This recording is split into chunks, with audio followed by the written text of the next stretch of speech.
പലപ്പോഴായിട്ട് എൻ്റെ ഫ്രണ്ട്സ് പറയലുണ്ട് എൻ്റെ അമ്മച്ചി ഉണ്ടാക്കുന്ന കറുത്ത ബീഫ് ഫ്രൈ മിസ് ചെയ്യുന്നുണ്ടെന്ന്. അപ്പോൾ ഇന്ന് അതാക്കല്ലേ. ഞാനിപ്പോൾ 1/2 കിലോ ബീഫ് വെച്ച് ചെയ്യുന്നതാണ് കേട്ടോ കാണിക്കുന്നത്. ബീഫ് വാങ്ങിക്കുമ്പോൾ കുറച്ച് നെയ്യോട് കൂടിയിട്ടുള്ള ബീഫ് എടുക്കണേ, അപ്പോഴേ ടേസ്റ്റ് ഉണ്ടാവുള്ളൂ.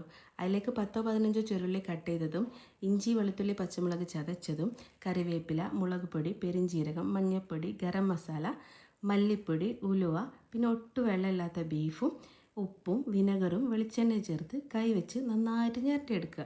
എന്നിട്ട് കുക്കർ അടച്ച് വെച്ച് ഹൈ സ്പീഡിൽ 2 വിസിലും ലോ സ്പീഡിൽ 20 മിനിറ്റ്സും വേവിച്ചെടുക്കുക. പിന്നെ വെളിച്ചെണ്ണയിലേക്ക് വെളുത്തുള്ളി ചതച്ചതും കറിവേപ്പിലയും ചേർത്ത് മൂപ്പിച്ചെടുക്കുക.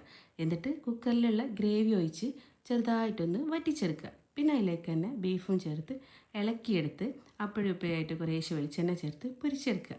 പിന്നെ ലാസ്റ്റ് കുറച്ച് കുരുമുളക് പൊടിയും ചേർത്ത് വാങ്ങി വെക്കുക. അപ്പോൾ ഇത്രയേ ഉള്ളൂ. നല്ല ടേസ്റ്റ് ആട്ടോ ഇത് കഴിക്കാനായിട്ട്. നിങ്ങളൊന്ന് ഉണ്ടാക്കി നോക്കി, എന്തായാലും ഇഷ്ടം.